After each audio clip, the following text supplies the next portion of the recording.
Magandang araw sa inyong lahat at welcome sa aking channel.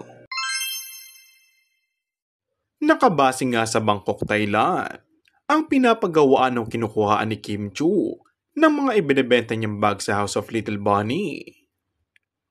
Nabanggit kasi niya na kaya pala madalas magpunta sa nasabing bansa na yung mga ibinebentang bags ni Kim na sold out kaagad ay doon umano gawa. Para hindi kopyang-kopya yung nasa mall, pinaiiba ni Kim yung design, like may pinadadagdag o pinatatanggal yung bulsa.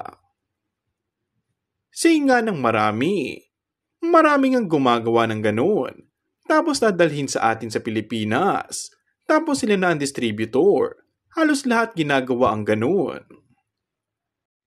Ang cute naman kasi ng mga bags na binibenta ni Kim, at sa dami ng supporters niya, ay sold out kaagad ang mga ito. Bukod nga sa sobrang sipag ni Kim sa trabaho, ay hindi naman napapabayaan nito ang kanyang sariling business. Samantala, naging usap-usapan din ng di umano'y business na gagawin nila ng aktor na si Paolo Avellino. Sa ngayon nga ay wala pang pahayag tungkol dito, ngunit may kinalaman daw ito sa sports. Napawaw naman lalo na ang Kim Po fans, dahil tiyak umano na susuportahan nila ang business ng mga rumored couple. Ika nga, couple goals ang dalawa. And that's all for our today's video.